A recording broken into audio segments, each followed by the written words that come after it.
नमस्कार साथियों, भटनेर क्लासेस हनुमानगढ़ में आपका हार्दिक स्वागत और अभिनंदन है।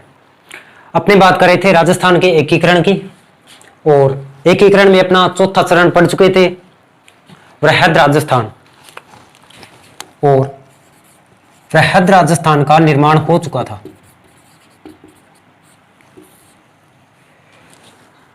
इसके बाद आगे अपनी बात करें तो वृहद राजस्थान में मत्स्य संख्या विलय ये अपने पढ़ना था, क्योंकि देखा जाए तो इस समय राजस्थान में प्रशासनिक इकाई एक एकीकरण के तहत एक मत्स्य संघ बना दिया और बाकी राजस्थान को अलग बना दिया था वृहद राजस्थान में। अब इन दोनों का विलय करना था, तो अपना है वृहद राजस्थान में मत्स्य संघ का विलय। और मत्स्य संघ की बात करें तो ये 4 रियासतें थी, अलवर, भरतपुर, करौली और धौलपुर। और इन चारों शासकों को यह पहले ही कह दिया था जब मत्स्य संघ का निर्माण हुआ था कि भविष्य में इस मत्स्य संघ का विलय उत्तर प्रदेश में या राजस्थान में किया जा सकता है। इसलिए अब समय आ गया था कि इस संघ को भी राजस्थान में मिला लिया जाए। और मत्स्य संघ में अपने बात करें हैं अलवर, भरतपुर, करौली और धौलपुर। इन चारों रियासतों के राजाओं को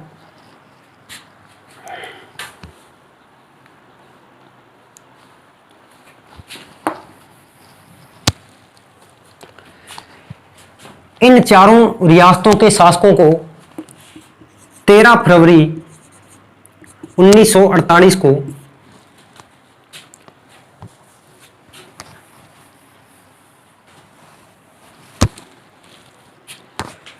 अब इन चारों रियासतों के जो शासक थे उनको दिल्ली बुलाया गया 13 फरवरी 1949 को।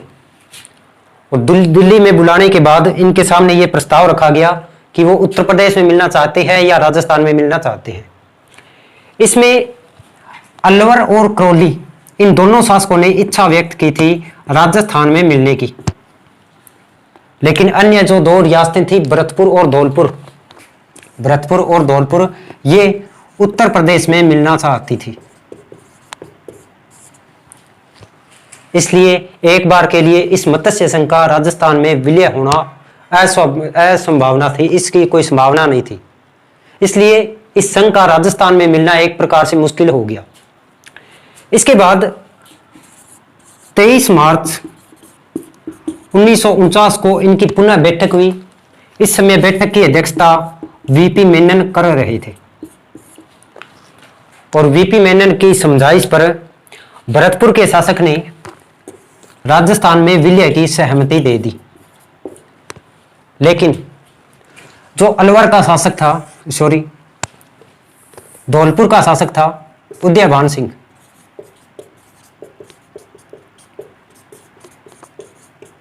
इन्होंने ये कह दिया कि अब जनता पर ही निर्भर करेगा कि जनता कहां मिलना चाहेगी। यानी ये जनता की इच्छा होगी कि वो राजस्थान में मिलना चाहती है या उत्तर प्रदेश में मिलना चाहती है। इसीलिए यहां के अगर अलवर और करौली को छोड़ दिया जाए और बाकी जो भरतपुर और धौलपुर है, इन दोनों जगहों पर जनमत का निर्णय अंतिम माना गया। और जनमत के निर्णय के लिए एक कमेटी की भी नियुक्ति की गई।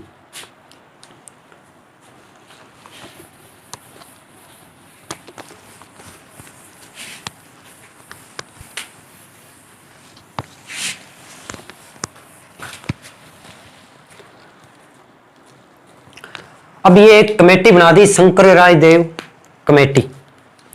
और इस शंकरराय देव कमेटी का बनाने का उद्देश्य था भरतपुर व धौलपुर में जनमत करवाना। यानी भरतपुर और धौलपुर की जनता की राय जानने के लिए इस शंकरराय देव कमेटी का गठन किया गया। इस कमेटी में अध्यक्ष शंकरराय देव खुद थे। इसमें 2 सदस्य थे, प्रभुदयाल और सिंघावा। इन दोनों सदस्यों के सहयोग से इस कमेटी ने अपनी रिपोर्ट पेश की, और इस रिपोर्ट में इन दोनों जिलों को राजस्थान में विलय कर दिया गया।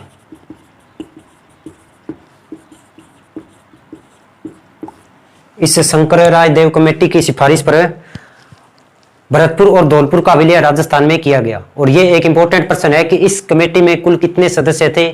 एक बार एग्जाम में ये क्वेश्चन भी आया हुआ है। तो ये थी शंकर राय देव कमेटी।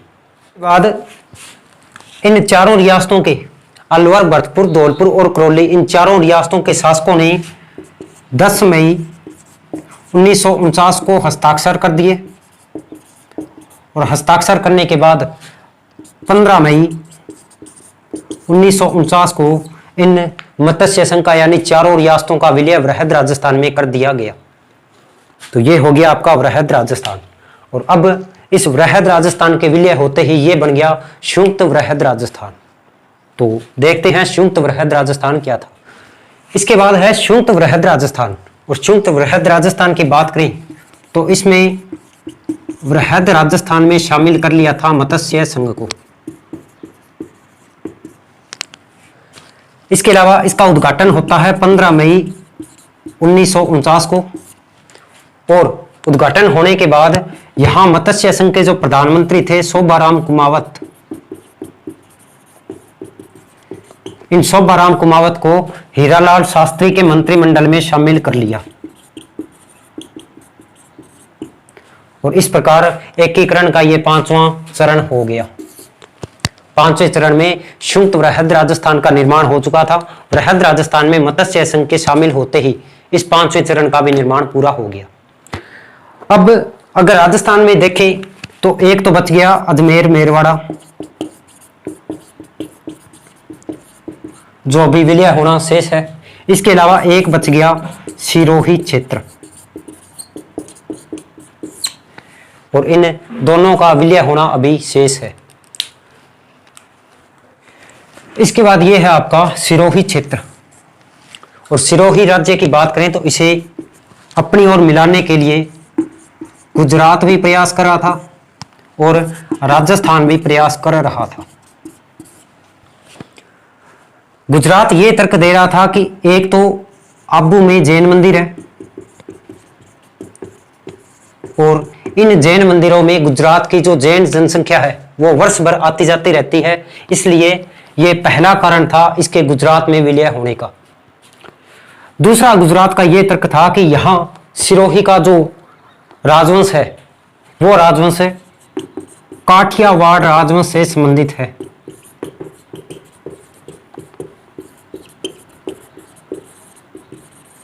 और इस काठियावाड़ राजवंश से संबंध होने के कारण इस सिरोही का विलय भी गुजरात में होना चाहिए। और इसके अलावा खुद सरदार पटेल गुजरात के थे, तो जाहिर सी बात है वो गुजरात में मिलाने का ही प्रयास करेंगे। इधर राजस्थान का एक तर्क यह था कि यहां पर प्राचीन काल से सिरोही राजस्थान का हिस्सा रह चुका है। इसके अलावा राजस्थान की बात करें तो यहां पर कोई हिल स्टेशन भी नहीं है, इसलिए इस सिरोही क्षेत्र का विलय राजस्थान में होना चाहिए। और तीसरा अगर बात करें तो जितने भी राजस्थान के राजा हैं और राजाओं की ग्रीष्मकालीन राजधानी हमेशा से सिरोही रही है। और यह तर्क था राजस्थान में मिलाने का और यह तर्क था गुजरात में मिलाने का। अब इस दोनों के तर्कों को देखते हुए सरदार पटेल ने 1 फरवरी इसका विलय कर दिया था। और इस विलय के बाद राजस्थान के अनेक नेताओं ने इसका विरोध भी किया था, नेहरू जी को भी पत्र लिखे थे और विलय करने के बाद एक आंदोलन भी चलाया था। दूसरा अगर बात करें तो सिरोही क्षेत्र का एक गांव था हाथल गांव, और इस हाथल गांव में ही गोकुल भाई भट्ट का जन्म हुआ था। और हीरालाल शास्त्री ने एक पत्र लिखा सरदार पटेल को जिसमें यह कहा गया कि सिरोही का अर्थ है गोकुल भाई भट्ट और हम गोकुल भाई भट्ट के बिना राजस्थान का प्रशासन चला नहीं सकते। इसके अलावा नेहरू जी से भी मुलाकात की गई, यहाँ के नेताओं ने आंदोलन भी किए और इन आंदोलन के बाद गुजरात से हटाकर इस सिरोही क्षेत्र को अधीन कर दिया बंबई सरकार के।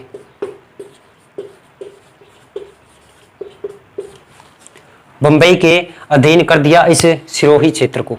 और इसके बाद यहाँ की जनता ने भी अनेक आंदोलन किए, संघर्ष भी किया।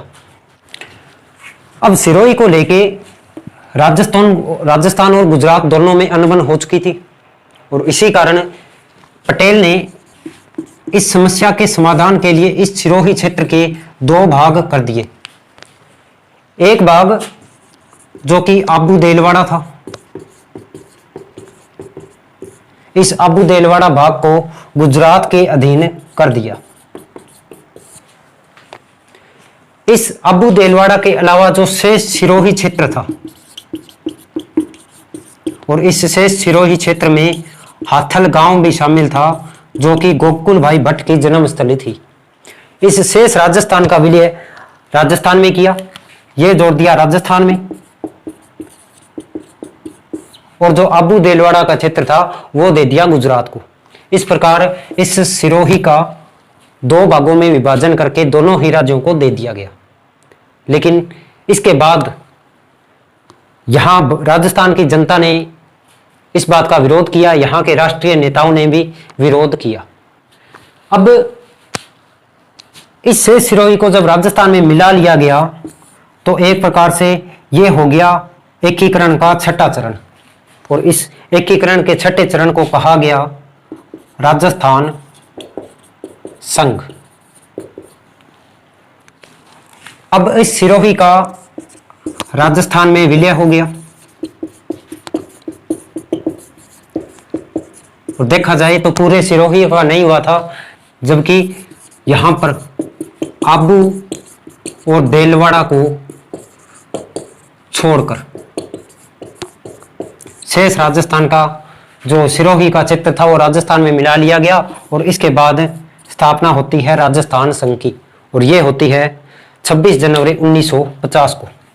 तो इस राजस्थान संघ का निर्माण होता है 26 जनवरी और 1950 को, और एकीकरण का ये छठा चरण था।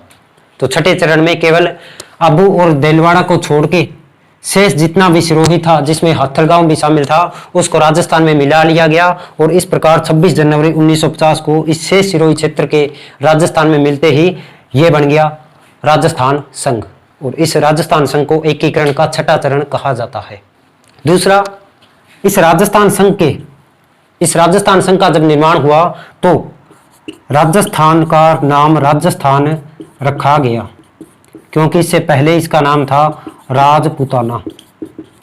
तो इस राजपुताना की जगह अब राजस्थान नाम रख दिया गया, और संविधान के अनुसार ये अब राजस्थान नाम हो चुका था। इसके बाद बात करते हैं अजमेर मेरवाड़ा की। अजमेर मेरवाड़ा की बात करें तो यहां पर एक पृथक विधानसभा थी, और इस विधानसभा को कहा जाता था धारा सभा।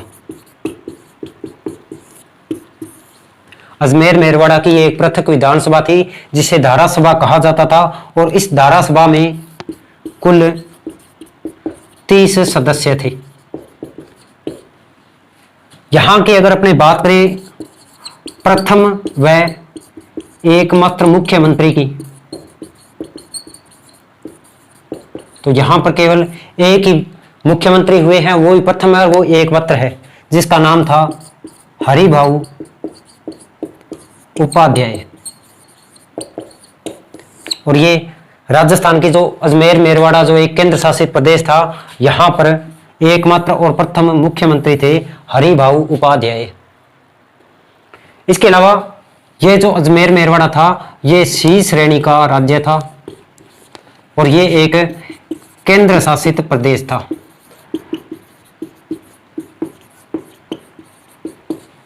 अजमेर मेरवाड़ा एक केंद्र शासित प्रदेश था। यहाँ की एक पृथक विधानसभा थी जिसे धारा सभा कहा जाता था, और इस धारा सभा में कुल 30 सदस्य थे। 30 सदस्यों में एकमात्र व प्रथम मुख्यमंत्री थे हरिभाऊ उपाध्याय। तो अब इस अजमेर मेरवाड़ा का और आबू देलवाड़ा का, इन दोनों का विलय होना राजस्थान में शेष बचा था। 6 चरण पूरे हो चुके हैं। इसके बाद आता है एकीकरण का 7वां चरण। इसके बाद यह है एकीकरण का 7वां चरण। एकीकरण का 7वां चरण जिसमें वर्तमान राजस्थान का निर्माण हुआ, और यह होता है 1 नवंबर 1956 को। 1 नवंबर 1956 को इस वर्तमान राजस्थान का निर्माण हुआ। इसमें अजमेर मेरवाड़ा को शामिल किया गया और आबू देलवाड़ा को। लेकिन इस वर्तमान राजस्थान के निर्माण, यह था एक राज्य पुनर्गठन आयोग, और इस राज्य पुनर्गठन आयोग की जो स्थापना होती है फजल अली की अध्यक्षता में होती है। इस राज्य पुनर्गठन आयोग के अगर अपने अध्यक्ष की बात करें, इसके अध्यक्ष थे फजल अली। इस राज्य पुनर्गठन आयोग में 2 और सदस्य थे जिनके नाम थे, एक तो थे हृदयनाथ कुंजरू और दूसरे थे सरदार पन्नीकर। राज्य पुनर्गठन आयोग के अध्यक्ष फजल अली और 2 अन्य सदस्य थे हृदयनाथ कुंजरू और सरदार पन्नीकर। और इसी राज्य पुनर्गठन आयोग की रिपोर्ट पर यह होता है वर्तमान राजस्थान का निर्माण। अब वर्तमान राजस्थान के निर्माण की बात करें तो इसमें शामिल होते हैं 2 क्षेत्र, एक तो अजमेर मेरवाड़ा को शामिल किया गया, अजमेर मेरवाड़ा को इसमें शामिल किया गया और इसके अलावा आबू और देलवाड़ा को भी इसमें शामिल कर लिया गया जो कि गुजरात के पास था। तो यह था आपका वर्तमान राजस्थान का निर्माण 1 नवंबर 1956 को। अब यह है 7वां संविधान संशोधन 1956 और यह पारित होता है राज्य पुनर्गठन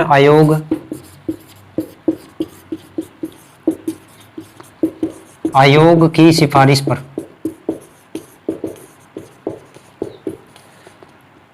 राज्य पुनर्गठन आयोग की सिफारिश पर यह 7वां संविधान संशोधन 1956 पारित होता है। इसके तहत राजस्थान में शामिल किया जाता है अजमेर मेरवाड़ा को। इसके अलावा राजस्थान में शामिल किया जाता है आबू देलवाड़ा, यानी जितना पहले बच गया था जो कि गुजरात को दे दिया था 2 भाग करके, वो आबू देलवाड़ा इसमें शामिल कर लिया गया। इसके अलावा एक राज्य था पड़ोसी राज्य मध्य प्रदेश।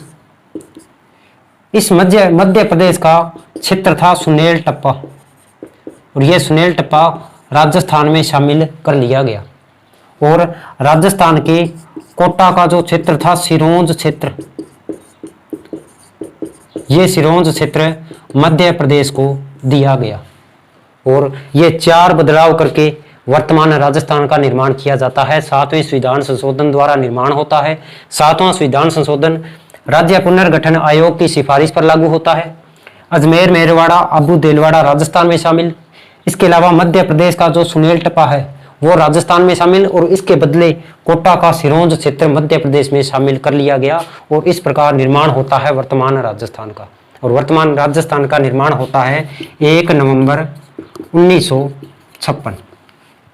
इसके अलावा वर्तमान राजस्थान के निर्माण में 1 नवंबर 1956 को राज्यपाल पद का सृजन होता है। और राज्यपाल पद पर सबसे पहले बैठने वाले व्यक्ति का नाम था सरदार गुरमुख निहाल सिंह। और इसके अलावा राज प्रमुख है, महाराज प्रमुख है, ये सारे के सारे जो पद थे ये पद समाप्त कर दिए। अब इसके स्थान पर केवल एक ही पद रहेगा, राज्यपाल पद। सरदार गुरमुख निहाल सिंह प्रथम राज्यपाल बनते हैं और ये निर्माण होता है 1 नवंबर 1956 को। तो राजस्थान का एकीकरण का 7वां चरण अपने हो चुका है और अब हो गया राजस्थान।